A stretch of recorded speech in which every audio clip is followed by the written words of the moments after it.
ഏറ്റവും അവസാനം റിപ്പോർട്ട് വരുമ്പോൾ 23 ആം ആദ്മി പാർട്ടി തന്നെയാണ് ബി ജെ പി 47.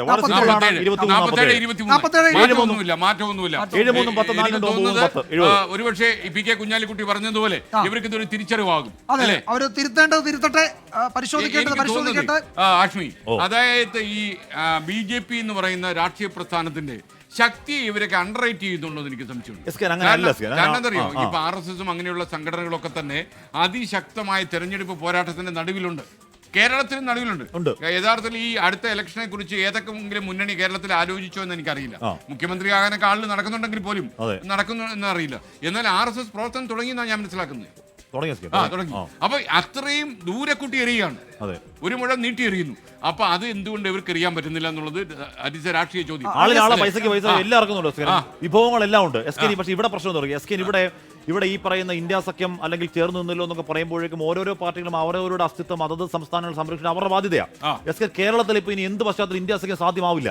കേരളത്തിൽ CPM കോൺഗ്രസ് ചേർന്ന് ഭരിക്കാൻ ആലോചിക്കാൻ പറ്റുമോ? അങ്ങനെ അത് സാധ്യമാവില്ല. ബംഗാൾ സാധ്യമാവില്ല. അല്ല, അവിടെ ബംഗാൾ സാധ്യമാവില്ല. അല്ല, ഞാൻ പറഞ്ഞ ഇപ്പൊ ഡൽഹിയിൽ സാധിക്കുന്നു. അല്ല, ഡൽഹിയിൽ എന്തുകൊണ്ട് ഡൽഹിയിൽ കോൺഗ്രസ് അവർ തിരിച്ചു പിടിക്കണം? കാരണം എന്താണ്? അവരുടെ വോട്ട് നിന്നുകൊണ്ടാണ് ആം ആദ്മി പാർട്ടി അങ്ങനെ നിന്നാൽ ഒരു കാലത്ത് വളരാൻ പറ്റില്ല. പതിറ്റാണ്ടുകളാണ് കോൺഗ്രസ് ഭരിച്ചതാണ്. അവിടെ ആ സമാജ്വാദി പാർട്ടി വോട്ട് കൊണ്ടുപോയി. ബീഹാറിൽ പതിറ്റാണ്ടുകൾ കോൺഗ്രസ് ഭരിച്ചതാണ്. അവിടെ ജനതാദൾ അവിടെ വോട്ട് കൊണ്ടുപോയി. അതുപോലെ തന്നെയല്ലേ ഡൽഹി. അല്ലല്ല, ഡൽഹി ആപ്പ് പിടിക്കുന്ന കോൺഗ്രസിന്റെ ഓൺ വോട്ടുകൾ ഒരു പൊളിറ്റിക്കൽ സ്ട്രാറ്റജിസ്റ്റ് എന്ന നിലയിൽ രാഹുൽ ഗാന്ധി ഫെയിലിയർ ആണ് എന്നൊരു രാഷ്ട്രീയ വിമർശനം വേണമെങ്കിൽ ഡൽഹിയുടെ കാര്യത്തിൽ ഉന്നയിക്കാവുന്നതാണ്.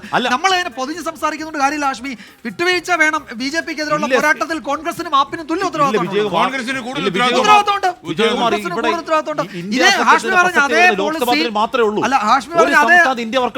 ഹാഷ്മി പറഞ്ഞ അതേ പോളിസി യുപിയിലും ബീഹാറിലും കോൺഗ്രസ് ബാധകമാണെങ്കിൽ എന്തുകൊണ്ട് ഡൽഹി ബാധകമല്ല? ഡൽഹിയിൽ ഈ പറഞ്ഞ വോട്ടിംഗ് കണക്കുകൾ വരുമ്പോൾ കോൺഗ്രസിന്റെ സ്ട്രാറ്റജി വിജയിച്ചാൽ കാണാൻ പറ്റും. എന്തുകൊണ്ടാണെന്നറിയോ? ശതമാനം വോട്ട് കൂടിയതല്ലേ? ഡൽഹിയിൽ CPIയും നോട്ടയ്ക്ക് പിന്നിൽ. CPMും CPIയും നോട്ടയുടെ പിന്നിലായി. അയ്യോ, വോട്ട് ചെയ്യാത്ത ആൾക്കാരല്ലേ, നോട്ടയ്ക്ക് വോട്ട് കൊടുത്ത ആൾക്കാരുടെ പിന്നിൽ എത്തി എന്ന് പറഞ്ഞു കഴിഞ്ഞാൽ CPMും CPIയും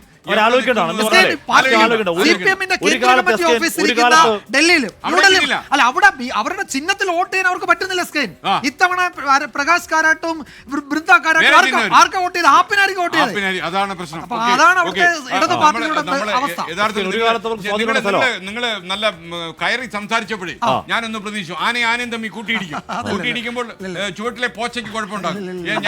ഞാൻ ഇടയ്ക്ക് നിൽക്കല്ലേ, പോച്ച കുഴപ്പത്തില്ല. നിങ്ങൾ രക്ഷപ്പെട്ടു. വിജയകുമാർ, ഭാസ്കരൻ എന്തിനാ രണ്ടുപേര് അങ്ങേർക്ക് ഒരു പേര് പോരെ? അങ്ങേര് തന്നെ എഴുതിയിരിക്കുക രണ്ടുപേര്.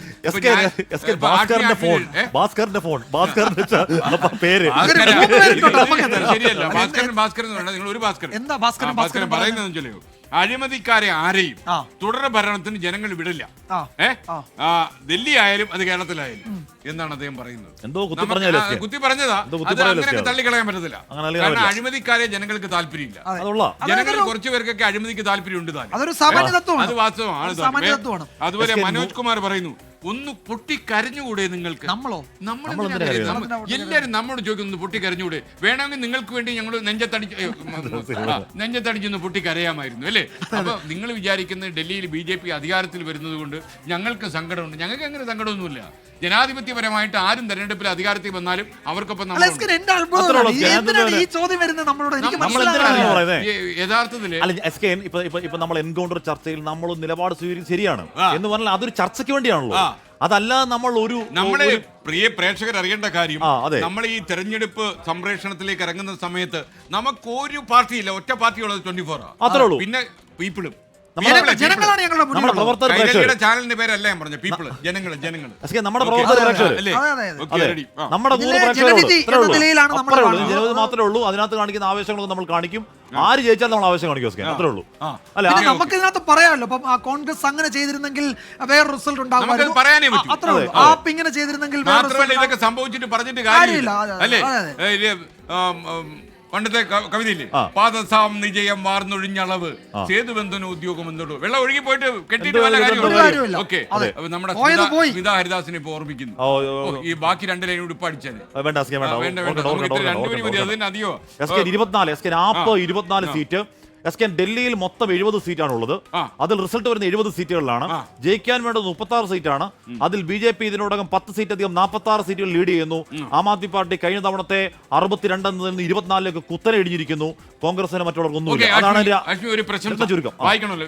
VNK കള്ളപ്പേരാ കേട്ടോ എഴുതിയിരിക്കുകയാണ്. എനിക്കൊന്ന് ഈ ശത്രുവാണെന്ന് സംശയമുണ്ട്. ആഷ്മി പക്ക അന്തം കമ്മി കമ്മ്യൂണിസ്റ്റ് എന്നാ പറയുന്നത്. ഇപ്പൊ കമ്മ്യൂണിസ്റ്റ് പറയുന്നത് എന്താണ്? ഞാൻ കോൺഗ്രസ് എന്നാ പറയുന്നത്. കോൺഗ്രസ് നമ്മൾ കമ്മിയാന്ന് പറയുന്നത്. അപ്പൊ അത് നമ്മുടെ സാധനമല്ലേ. എവിടെയാ എനിക്കും കിട്ടിയിട്ടുണ്ട് പ്രശംസ. വാക്കുകളിൽ അത് നുരഞ്ഞു പൊങ്ങുന്നു. ഏത് ആഷ്മിയുടെ വാക്കുകൾ. SK പക്ക ബിസിനസ് നല്ല കച്ചവടക്കാരായ ബിസിനസ് മാൻ. ഈ കച്ചവടം ചെയ്യുന്നൊന്നും വലിയ കുഴപ്പമൊന്നും അല്ലെന്ന്. ഈ കച്ചവടം ഒക്കെ ഉണ്ടെങ്കിലേ നമ്മുടെ നാട്ടിൽ നമുക്ക് കഞ്ഞുപിടിച്ച് നടക്കാൻ പറ്റൂ. ആ കാര്യം വന്നാലേ അയാളുടെ കാര്യം നോക്കാൻ പ്രത്യേക കഴിവാണ് എന്ന് SK കുറിച്ചാണ് പറഞ്ഞിരിക്കുന്നത്. അതുകൊണ്ടല്ലേ നമ്മൾ ഈ 40 കൊല്ലമായിട്ട് ഇവിടെ നിൽക്കുന്നത്. അതൊക്കെ നല്ല അണ്ണന്റെ ഈ പ്രശംസയുണ്ടല്ലോ എനിക്ക് വളരെ ഇഷ്ടപ്പെട്ടു. കാര്യം ബിസിനസ് എന്ന് ഞാനും ആദ്യ കാലത്തൊക്കെ വിശ്വസിച്ചിരുന്നു. വളരെ ഇത്തിരിയുടെ ഒരു പേഴ്സണലായിട്ട് പറയാം. ഞാൻ ഒരിക്കലും എൻ്റെ ഡിഗ്രി കാലത്ത് വീട്ടിൽ എൻ്റെ കോളേജിലുള്ള 4-5 സുഹൃത്തുക്കളുമായിട്ട് ഇങ്ങനെ ഇത് വാചോടിച്ചുകൊണ്ടിരിക്കുമ്പോൾ തൊട്ടപ്പുറത്തെ മുറി അച്ഛൻ ഇരിപ്പുണ്ടായിരുന്നു. അപ്പോൾ ഒരു പണക്കാരനെ ഇങ്ങനെ പ്രശംസിച്ചുകൊണ്ടിരിക്കും. ഞാൻ സുഹൃത്തിൻ്റെ മുഖത്തൊക്കെ പറഞ്ഞു, എടാ പണം പട്ടിക്കുണ്ടാകും, നിനക്കത് അറിയത്തില്ലയോ എന്ന് ചോദിച്ചപ്പോൾ എൻ്റെ അപ്പുറത്തിരുന്ന് അച്ഛൻ പറഞ്ഞു, എൻ്റെ മോനെ ഒരു പട്ടിക്കും അങ്ങനെ പണം ഉണ്ടായിട്ടില്ല, അതിന് മാട് പോലെ പണിയെടുക്കണമെന്ന് പറഞ്ഞു. അന്ന് ഞാൻ പറഞ്ഞു കാര്യമൊന്നുമില്ല എന്ന് അച്ഛനെ അറിയാതെ ഇങ്ങനെ കാണിച്ചു. പക്ഷേ കുറെ കാലം കഴിഞ്ഞപ്പോൾ അതിനകത്തൊക്കെ ചോരഹിനിയും നമുക്ക് തോന്നി അല്ലേ. പണം അങ്ങനെ പട്ടിക്കൊന്നും ഉണ്ടാകത്തില്ല. കച്ചവടം ചെയ്യണം ഭയങ്കര കഴിവുകൾ. രക്ഷപ്പെട്ട ബിസിനസ്സുകാരെ നിങ്ങൾ ശ്രദ്ധിച്ചോളൂ. അവരുടെ ഒരു ദിവസത്തെ യത്നത്തിൽ 18 മണിക്കൂർ അധ്വാനം കാണും അല്ലേ. അത്രയും പോരെ. അതിൽ കൂടുതൽ പറഞ്ഞ് ഇലക്ഷൻ കൊളവാക്കണം. ഓക്കെ, ഡൽഹിയിലേക്ക്. ഡൽഹി ഒന്ന് അപ്ഡേറ്റ് ചെയ്താലോ. ഏറ്റവും കൂടുതൽ 23 24 ഒന്ന് ഉയരുന്നുണ്ട്. BJP 47 46 വലിയ മാറ്റമൊന്നുമില്ല. അത് വലിയ മാറ്റമൊന്നുമില്ല. BJPയുടെ തരംഗം തന്നെയാണ്, കാറ്റടിക്കുന്നുണ്ട്, അതിശക്തമാണ്. ഇപ്പൊ നമ്മുടെ ഈ ബംഗാളിൽ അല്ലെ ഒരു ഭൂചലനം ഉണ്ടായില്ലേ, അതുപോലെ ഡൽഹിയിൽ ഒരു ഭൂചലനം എന്ന് വേണമെങ്കിൽ പറയാം. ഇറ്റ് ഇസ് എ രാഷ്ട്രീയ ഭൂചലനം. അപ്പൊ 46 സീറ്റുകളിൽ ഈ ഭൂചലനം ഉണ്ടായിരിക്കുന്നു. 24 ആം ആദ്മി പാർട്ടി. അപ്പൊ 46 24 അവര് സർക്കാർ ഉണ്ടാക്കും BJP എന്ന കാര്യത്തിൽ സംശയമില്ല. ആം ആദ്മി പാർട്ടിക്ക് ഇതൊരു പൊളിറ്റിക്കൽ പ്രൂഡൻസിന്റെ സമയമാണ്. തിരിച്ചറിവ് അവർക്ക് വേണം. ഏറ്റവും പ്രധാനപ്പെട്ടത് കേജ്രിവാൾ, മനീഷ് സിസോദിയ, അവരുടെ മുഖ്യമന്ത്രി അതിഷി 3 പേരും പിന്നിലാണ് എന്നുള്ളത് ആം ആദ്മി പാർട്ടി ചെന്ന് പെട്ടിരിക്കുന്ന തിരിച്ചടിയുടെ ആഘാതം എത്രയുണ്ടെന്ന് അതിൽ നിന്ന് വ്യക്തമാണ്. അപ്പോൾ അവരുടെ പ്രധാനപ്പെട്ട നേതാക്കൾ ഒരു ലെയർ മുഴുവൻ തെരഞ്ഞെടുപ്പിൽ തോൽക്കുന്നു. അവരുടെ കുത്തകയായിരുന്നു, അവർക്ക് വലിയ മേധാവിത്വം 10 45,000 50,000 വോട്ടിന് അവർ ജയിച്ച നിയമസഭാ മണ്ഡലങ്ങളൊക്കെ അവരെ കൈവിടുന്നു. അപ്പോൾ ആ പാർട്ടിക്കുള്ള വലിയ മുന്നറിയിപ്പ്, കഴിഞ്ഞ ലോക്സഭാ തെരഞ്ഞെടുപ്പിലൊക്കെ അത്തരം ഒരു മുന്നറിയിപ്പ് ഉണ്ടായിരുന്നു. ആ സമയത്തൊക്കെ അവരൊരു പാഠം പഠിച്ചില്ല, അല്ലെങ്കിൽ അതിൽ നിന്നൊന്നും ഉൾക്കൊണ്ടില്ല എന്നത് തന്നെയാണ് ഈ തെരഞ്ഞെടുപ്പ് നൽകുന്ന മറ്റൊരു ചിത്രം. എന്തായാലും ഒരു കാര്യം ഉറപ്പാണ്, ഈ തെരഞ്ഞെടുപ്പ് BJPയെ സംബന്ധിച്ച് കേവലം ഡൽഹി അധികാരത്തിലേക്ക് വരുന്നു എന്നതിനപ്പുറത്തേക്ക് കേന്ദ്ര ഭരണത്തിൽ ഇരിക്കുന്ന BJPക്ക് അത് വേറൊരു തരം ഓക്സിജൻ കൂടി കിട്ടുന്നുണ്ട്. കൂട്ടുകക്ഷി ഭരണത്തിന്റെ തീവ്രതയിൽ നിന്ന് അവർക്ക് ഒരു ആശ്വാസം കൂടി കിട്ടുന്നു. ആഷ്മിക്ക് ഈ ഗോപാൽ റായി അറിയാമോ? ഒരു പ്രേക്ഷകന്റെ ഒരു അഭിനന്ദനം വന്നിട്ടുണ്ട്.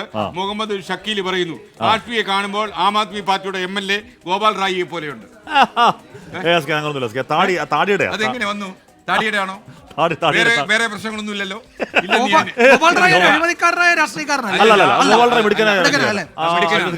മാത്രമല്ല ഈ വഴിയെ പോകുന്ന ആൾക്കാരൊക്കെ ആത്മീയമായിട്ട് എങ്ങനെ സാമ്യം വരും? ഞാനിങ്ങനെ ആലോചിക്കുക.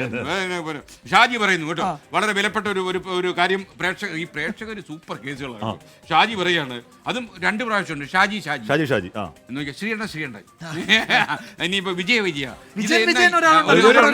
വില്ലനാ ഇപ്പൊ കാണുന്നില്ല.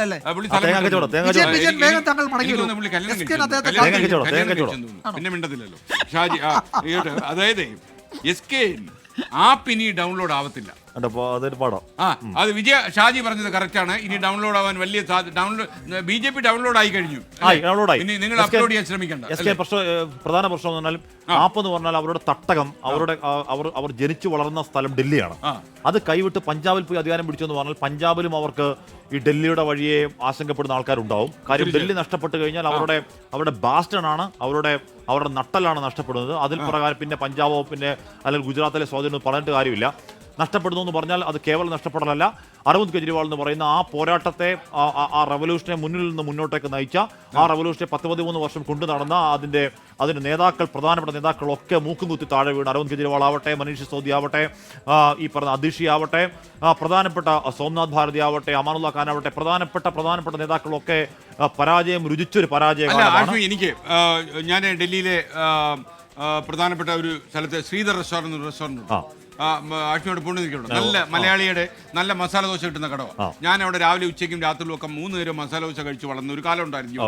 അപ്പൊ എനിക്ക് അവിടുത്തെ ആൾക്കാരോടൊക്കെ നമ്മൾ, പ്രത്യേകിച്ച് നമ്മൾ അക്കാഡമിക്കലായിട്ട് പഠിച്ചെല്ലാം പൊളിറ്റിക്സ് ആണ്. ആ സമയത്തൊക്കെ നമ്മൾ അവരോട് രാഷ്ട്രീയ കക്ഷി, പ്രത്യേകിച്ച് ഈ കക്ഷി രാഷ്ട്രീയമൊക്കെ സംസാരിക്കുമ്പോഴേ അവർക്കൊരു താല്പര്യമില്ല. അവർ ലീസ് ബോധമാണ്, അവർ ഇൻട്രസ്റ്റഡ് അല്ല. അവർ പറയും വേറെ എന്തെങ്കിലും കാര്യമുണ്ടോ, കേരളത്തിൽ നിന്ന് എപ്പോഴാണ് വന്നത്, അതൊക്കെ ചോദിക്കും. അപ്പൊ നമ്മൾ ഈ രാഷ്ട്രീയം പറയും. പക്ഷേ ഇപ്പോഴും അവർക്കൊരു മാറ്റമില്ല. അവർ ഇലക്ഷൻ കാലത്തല്ലാതെ നമ്മൾ 24 മണിക്കൂർ, ഇന്ത്യൻ മിഡിൽ ക്ലാസിന്റെ പ്രത്യേകത 24 മണിക്കൂറും അവർ വേറെ കാര്യം. എന്നാൽ നമ്മളോ ഇലക്ഷൻ വരണമെന്നില്ല, 24 hours പൊളിറ്റിക്സ്. എന്ത് പറഞ്ഞാലും നമ്മുടെ പൊളിറ്റിക്സ്. ആ ഒരു വ്യത്യാസം ഈ തെരഞ്ഞെടുപ്പിലുണ്ട്. ഡൽഹിയിൽ ഇപ്പോൾ നമുക്ക് കാര്യമായ വലിയൊരു സമരം കാണാൻ കഴിയില്ല, വലിയ പ്രൊട്ടസ്റ്റ് കാണാൻ കഴിയില്ല. അങ്ങനെ രാഷ്ട്രീയ പ്രബുദ്ധയുടെ ആരും പറയത്തില്ല. എല്ലാവരും ജീവിക്കാൻ വേണ്ടി ജീവിക്കുന്നു. എനിക്ക് തോന്നുന്നറിയോ, ഈ രാഷ്ട്രീയ രംഗത്തുള്ള ഈ അധികാര കസേരകളൊക്കെ രൂപപ്പെടുത്തുകയും ഒക്കെ ചെയ്യുന്ന ആളുകൾ കൂടി വോട്ട് ചെയ്യുന്ന മണ്ഡലമാണത്. പ്രധാനപ്പെട്ട പല സംസ്ഥാനങ്ങളിൽ വന്നവർ രണ്ടറ്റവും കൂട്ടിമുട്ടിക്കാൻ പാടുപെടുന്ന ആൾക്കാർ. അങ്ങനെയുള്ള ഒരു മഹാനഗരമാണ്, ലോകം ശ്രദ്ധിക്കുന്ന ഒരു പ്ലാൻഡ് സിറ്റിയാണ് ഡൽഹി. അവിടെ ഈ പൊളിറ്റിക്കൽ കാര്യങ്ങൾ വലിയ പ്ലാനിംഗ് ഒന്നുമില്ല.